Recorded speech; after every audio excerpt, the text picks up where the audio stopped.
அதுக்கு தான் நம்மை ஜெபிக்க வைத்து கொண்டிருக்கிறார். What is the result? எழுப்புதல் வந்தா என்னங்க நடக்கும்? What is the result of revival? சரி, எழுப்புதல் வந்தா என்னங்க பயன், என்ன நடக்கும்? ஒரே ஒரு வசனம் சொல்ற பாருங்க. அப்போஸ்தலர் 9:31.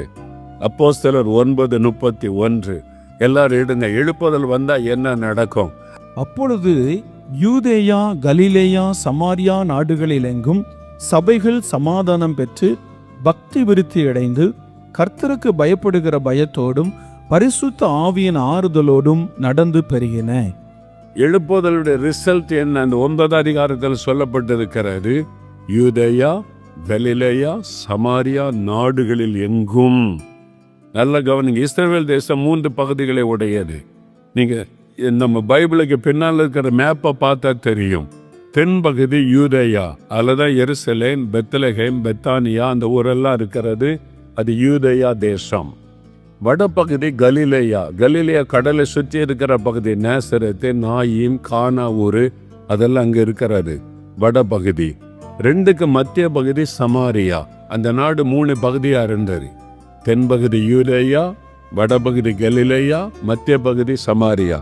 வசனத்தை பாருங்க. யூதேயா, கலிலேயா, சமாரியா நாடுகளில் எங்கும் என்ன வந்ததா? சத்தமா சொல்லுங்க, என்ன வந்தது? அப்ப எழுப்புதல் வந்தா எல்லா ஊர்லயும் என்ன வரும்? சபைகள் உண்டாகும். சத்தமா சொல்லுங்க.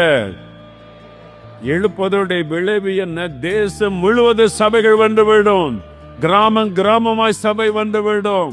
எல்லா ஏரியாவிலும் சபைகள் பெருகிவிடும். சபைகள் சமாதானம் பெற்று, வசனத்துக்காக நீங்க, சபைகள் சமாதானம் பெற்று பக்தி விருத்தி அடைந்து கர்த்தருக்கு பயப்படுகிற பயத்தோடும் பரிசுத்த ஆவியின் ஆறுதலோடும் நடந்து பெருகும். சபைனா பெருகணும்.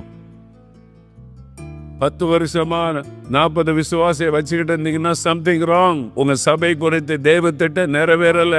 நீங்க தப்பு பண்ணி கொண்டு இருக்கிறீங்கன்னு அர்த்தம். சபைனா வளரணும். வருஷம் புது புது ஆத்மா ரட்சிக்கப்பட்டு சேர்க்கப்பட்டு கொண்டே இருக்கணும். தொழுவத்தில் ஆடுகள் வந்துகிட்டே இருக்கணும். அதுதான் சபை.